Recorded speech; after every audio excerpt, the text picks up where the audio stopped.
Welcome back to Soumya Kannada channel. ನಾನು ನಿಮ್ಮ ಸೌಮ್ಯ. Friends, ನಮ್ಮಲ್ಲಿ 60 ವರ್ಷ ದಾಟ್ತಿದ್ದಂಗೆ ಕೈಯಲ್ಲೊಂದು ಕೋಲ್ ಬರುತ್ತೆ, ಮೊಣಕಾಲು ನೋವು, ಬೆನ್ನೋವು ಅಂತ ನಳ್ಳೋರೆ ಹೆಚ್ಚಾಗಿರ್ತಾರೆ.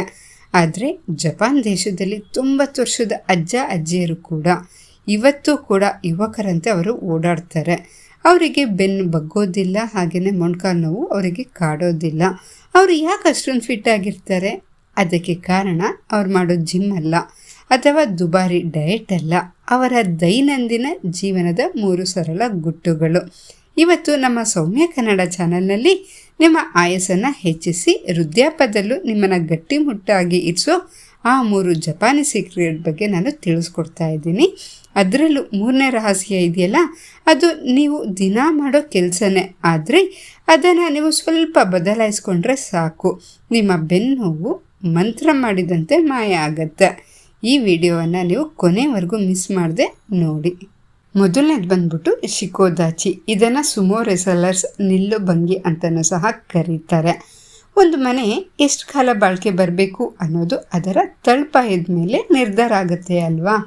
ಹಾಗೆಯೇ ನಮ್ಮ ದೇಹಕ್ಕೆ ಈ ಭಂಗಿಯೇ ಗಟ್ಟಿಯಾದ ತಳಪಾಯ ಅಂತಲೇ ಹೇಳ್ಬೋದು.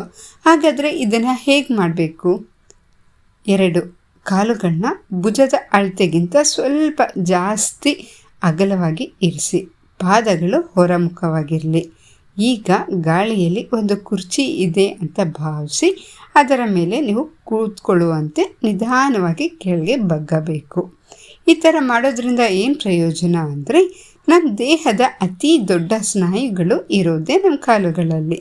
ವಯಸ್ಸಾದಂತೆ ಕಾಲುಗಳು ಬಲಹೀನವಾದರೆ ನಾವು ಬೇರೆಯವ್ರ ಮೇಲೆ ಅವಲಂಬಿತವಾಗಬೇಕಾಗತ್ತೆ. ಈ ಭಂಗಿಯನ್ನು ನೀವು ದಿನಕ್ಕೆ ಜಸ್ಟ್ ಒಂದು 30 ಸೆಕೆಂಡ್ಸ್ ಅಭ್ಯಾಸ ಮಾಡಿದ್ರೆ ಸಾಕು, ನಿಮ್ಮ ಕಾಲುಗಳು ಕಬ್ಬಿಣದಂತೆ ಗಟ್ಟಿಯಾಗುತ್ತೆ. 2ನೇದು ಬಂದ್ಬಿಟ್ಟು ನೆಕೋ ಅಶಿ ದಾಚಿ, ಅಂದರೆ ಬೆಕ್ಕಿನ ಪಾದದ ಭಂಗಿ ಅಂತ ಅರ್ಥ. ವಯಸ್ಸಾದ ಮೇಲೆ ತುಂಬ ಜನರಿಗೆ ಇರೋ ದೊಡ್ಡ ಭಯ ಏನು ಅಂದರೆ ಬ್ಯಾಲೆನ್ಸ್ ತಪ್ಪಿ ಕೆಳಗಡೆ ಬೀಳೋದು. ಎಷ್ಟೋ ಜನ ವೃದ್ಧರು ಹೀಗೆ ಬಿದ್ದುಬಿಟ್ಟು ಸೊಂಟ ಮುರ್ಕೊಳ್ಳೋದನ್ನು ನಾವು ನೋಡ್ತಾ ಇರ್ತೀವಿ.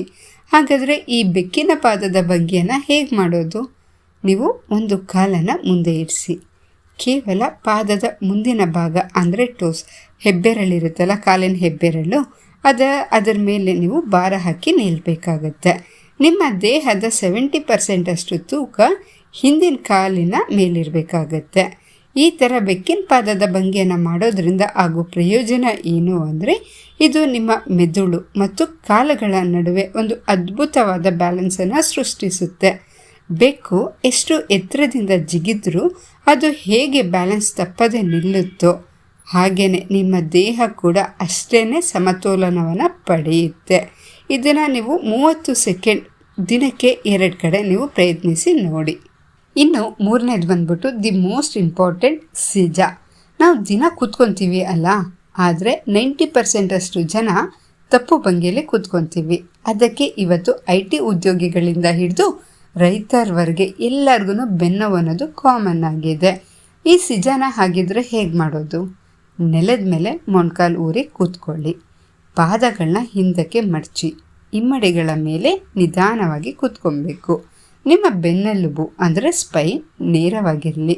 ಈ ಥರ ಸಿಜಾ ಡೈಲಿ ನಾವು ಮಾಡೋದ್ರಿಂದ ಏನು ಪ್ರಯೋಜನ ಆಗುತ್ತೆ? ಈ ಥರ ಕುಳಿತುಕೊಳ್ಳೋದ್ರಿಂದ ನಿಮ್ಮ ದೇಹದ ಪೋಸ್ಚರ್ ಸರಿಯಾಗುತ್ತೆ.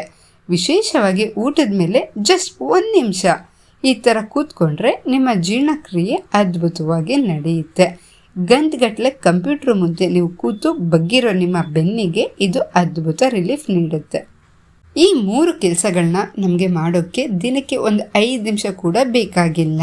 ಜಪಾನಲ್ಲಿ ಇದಕ್ಕೆ ಕೈಜನ್ ಅಂತ ಹೇಳ್ತಾರೆ, ಅಂದರೆ ಸಣ್ಣ ಬದಲಾವಣೆ ದೊಡ್ಡ ಫಲಿತಾಂಶವನ್ನು ನೀಡುತ್ತೆ ಅಂತ ಅರ್ಥ. ಯಾವಾಗಲೂ ಜಿಮ್ಗೆ ಹೋಗಿ ಬೆವರುವ ಅಗತ್ಯವಿಲ್ಲ. ಇಂತಹ ಸಣ್ಣ ಬದಲಾವಣೆಗಳಿಂದ ನೀವು ನಿಮ್ಮ ಆರೋಗ್ಯವನ್ನು ನೀವೇ ಕಾಪಾಡ್ಕೊಬೋದು. ಈ ಮಾಹಿತಿ ನಿಮಗೆ ಇಷ್ಟ ಆಗಿದ್ದರೆ ದಯವಿಟ್ಟು ಈಗಲೇ ಲೈಕ್ ಮಾಡಿ. ಹಾಗೆ ನಿಮ್ಮ ಫ್ಯಾಮಿಲಿ, ಫ್ರೆಂಡ್ಸ್ ಹಾಗೆಯೇ ರಿಲೇಟಿವ್ಸ್ ಎಲ್ಲರಿಗೂ ಶೇರ್ ಮಾಡೋದನ್ನು ಮಾತ್ರ ಮರಿಬೇಡಿ. ಇಂತಹ ಆರೋಗ್ಯಕರ ಮಾಹಿತಿಗಳಿಗಾಗಿ ನೀವು ನಮ್ಮ ಸೌಮ್ಯ ಕನ್ನಡ ಚಾನಲನ್ನು ಹಿಂದೆ ನೀವು ಸಬ್ಸ್ಕ್ರೈಬ್ ಮಾಡ್ಕೊಳ್ಳಿ. ಆರೋಗ್ಯವಾಗಿರಿ, ಖುಷಿಯಾಗಿರಿ. ಧನ್ಯವಾದಗಳು.